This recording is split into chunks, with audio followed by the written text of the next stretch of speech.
I am wanting to revisit the reading of the thesis for myself again. I started this project thinking that this is what I was going to read. So the thesis from the master's degree, being itself. I always think perhaps there's a book in here to write. Of course, I wrote and published every 6 months of my master's degree journey. So all of those 18 books already exist in the world on lulu.com. And sometimes I read from some of them.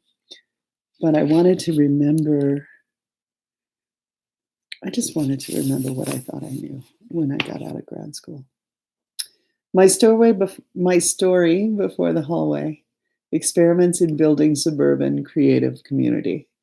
In 2000, I closed my Silicon Valley startup. I carried a business card that said VP of Human Beings and Corporate Culture. I was part of a team that raised $20 million and opened 18 offices in 16 states in 18 months or something like that. I've forgotten the exact stats, except I developed the recruiting, hiring, and training systems that supported over 500 people and their families.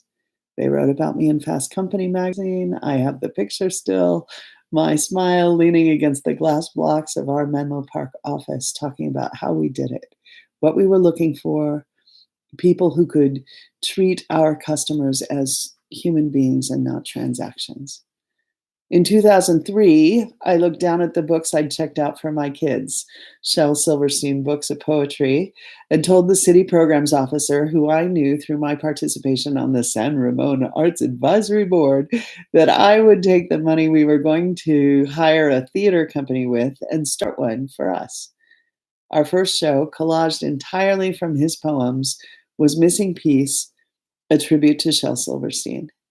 We played to a standing room only audience of over 400 and launched the San Ramon Community Theater that is still spinning in existence and run by Terry Cunningham, the accountant retired CFO, who set the whole thing to music and dreamt the dream into being with me. In 2004, from the board seat I occupied on the San Ramon Arts Foundation, I envisioned the San Ramon version of an arts walk and festival. We had the support of the city and the developers, Lennar, who were tearing down hills that got in the way of the fireworks display and making new insulated suburban communities possible for thousands of families. I recruited the artists, the sculptors, the chalk artists, the crow makers, a la the Hearts in San Francisco. I made hundreds of 8.5 by 11 orange art quotes by way of signage and hung them from the parking lot to the festival from the branches of the baby trees just planted in the formerly wild hills. I thought if I could throw a big enough coming out party, maybe I'd find my tribe of art makers in my beige draped neighborhood. Together with a mom I met in the parking lot at my children's private school, her friend, and another woman who occupied another seat on the Arts Advisory Committee, we wrapped the gates to the subdivision a la Christo and Jean-Claude and raised money and consciousness for the arts.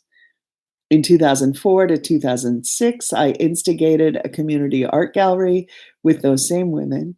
I started it because sooner or later in my role as mother, I always ended up in an invited and volunteer capacity as art teacher, though this particular year, through my role as yearbook parent, I'd gone to take pictures of the art classes for the other campuses and learned there was not an art teacher. Since my part of the decision to send my children to this particular school was based on the school's art program, I told the owner of the school I would be teaching art until they found a replacement teacher. In my capacity as art teacher, I found that even the youngest children, the junior K and kindergarten kids, ages 4 to 6, they were traumatized to make an imperfect circle. Additionally, I experienced many of my parent colleagues spending hundreds of dollars and seemingly as many hours to make their children's class projects.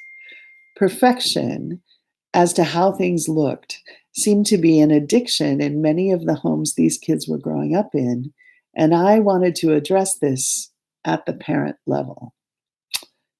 I thought if we held open a gallery, shared studio, and creative expression space, that the parents of these kids might find their way to us and trip into a little of their own creativity, and in that way find a little more room for the things that are possible in a family when imperfections are allowed and celebrated instead of medicated and Botoxed. Our tribe of founders traveled to Hunters Point to select the art for our first exhibition. We opened a shared gallery space in the back, modeled on 4th Street Studios, formerly the Art Gym in Berkeley. We had a classroom space where we offered a drop-in creativity center and various art experience classes from time to time. Artists and wannabe artists were able to book space in that room by the hour and use it for their own public making station, with the idea that seeing people make was essential to increasing the exposure to the possibility of making.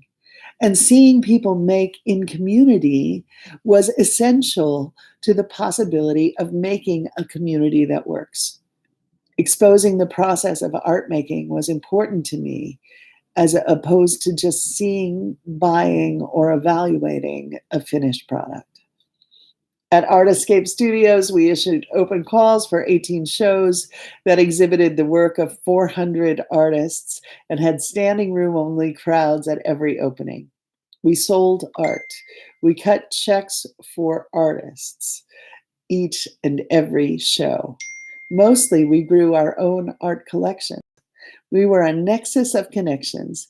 We gave people their firsts, their first show, their first sale, their first opportunity to be included in gallery exhibitions that reviewed favorably with Mr. Kenneth Baker himself, the San Francisco Chronicle's art critic. After a meteoric rise to best gallery status awarded by Tri-Valley magazine, we had, by February 2006, all met with our own collaboration demons and voted to let go of each other and the dream.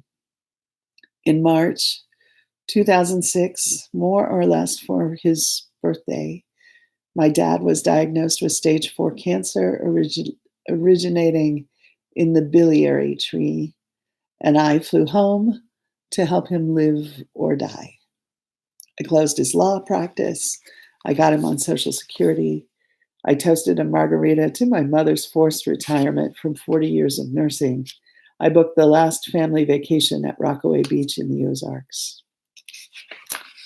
I came home dazed and confused and finally filled out the application I'd been writing for every year for 15 years. And I met with Mike Grady, chair of the Department of Arts and Consciousness, for the first 3-hour conversation about the Heinz Ketchup Factory that had become the hallway that held the program that would teach me about creative sustainability and the kind of art I make in the world. We'll leave it there. Thanks for listening.